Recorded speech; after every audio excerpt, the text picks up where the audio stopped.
బంగ్లాదేశ్లో అతి దారుణం జరుగుతుంది. హిందువుల పరిస్థితి ఘోరాతి ఘోరంగా ఉంది. దీన్ని ప్రపంచం అలా కళ్ళప్పగిచ్చి చూస్తుంది తప్ప ఎవరూ దీని గురించి మాట్లాడతలేదు.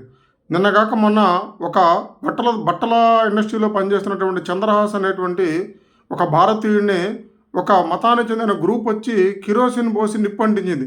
ఆయన వాళ్ళ మతాన్ని దూషించాడనే ఒక ఆరోపణ చేశారు. చేసి ఈ రకంగా అతన్ని నిప్పంటించి చంపితే దాని గురించి మాట్లాడినోళ్ళు లేరు. రోజు రోజుకి అక్కడ పరిస్థితులు దిగజారిపోతున్నాయి. మైనారిటీలుగా ఉన్నటువంటి హిందువుల పరిస్థితిని కాపాడే దిక్కుదోచని పరిస్థితి.